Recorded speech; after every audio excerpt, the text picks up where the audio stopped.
नवरात्र केवल एक पर्व नहीं बल्कि शक्ति की आराधना और भक्ति का महोत्सव है।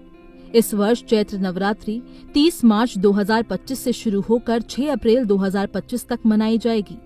हिंदू धर्म में इस 9 दिवसीय पर्व का विशेष महत्व है, जिसमें मां दुर्गा के 9 स्वरूपों की पूजा की जाती है। नवरात्रि में कन्याओं को देवी का स्वरूप मानकर ही उनका पूजन किया जाता है, जिसे कुछ लोग प्रतिदिन तो कुछ लोग अष्टमी या नवमी तिथि वाले दिन करते हैं। कन्या पूजन में कन्याओं को देवी दुर्गा के 9 रूपों का प्रतीक मानकर उनकी पूजा की जाती है। यह अनुष्ठान इस व्रत का अहम भाग माना जाता है।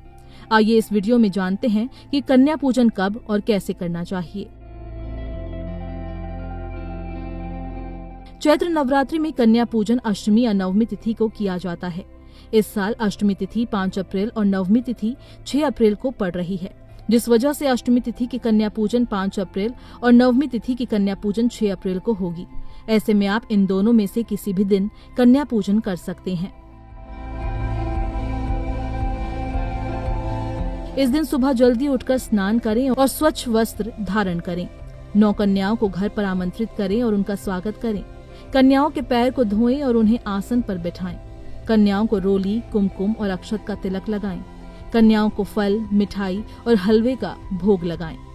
कन्याओं को उपहार दें और उनके पैर छूकर आशीर्वाद लें। कन्या पूजन में तामसिक चीजों का उपयोग न करें। पर्व नहीं बल्कि शक्ति की आराधना और भक्ति का महोत्सव है। इस वर्ष चैत्र नवरात्रि भी ऐसा काम न करे जिससे कन्याएं दुखी हो। कन्या पूजन में कन्याओं को हलवा, पूरी, चना, नारियल और फल आदि का भोग लगाएं। भोजन के बाद उन्हें उपहार के रूप में कुछ न कुछ देकर जरूर भेजें।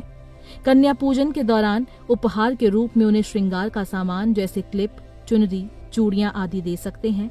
इसके साथ ही शिक्षा से संबंधित चीजें जैसे कॉपी, पेन, पेंसिल भी कन्याओं को दिया जा सकता है। अपने घर से कन्याओं को विदा करने से पहले उनके पैर छूकर आशीर्वाद लेना चाहिए। जय माता दी के जयकारों के साथ उन्हें विदा करें। ऐसा करने से माता रानी आपसे प्रसन्न होती हैं।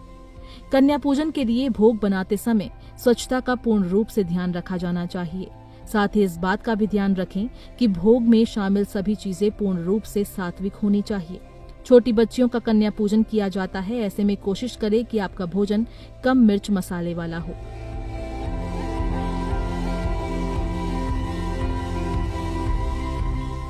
कन्या पूजन का हिंदू धर्म में विशेष महत्व है। ऐसा कहा जाता है कि कन्या पूजन करने से मां दुर्गा प्रसन्न होती है और भक्तों को सुख समृद्धि का आशीर्वाद देती है। साथ ही कन्या पूजन कन्याओं के सम्मान का भी प्रतीक है।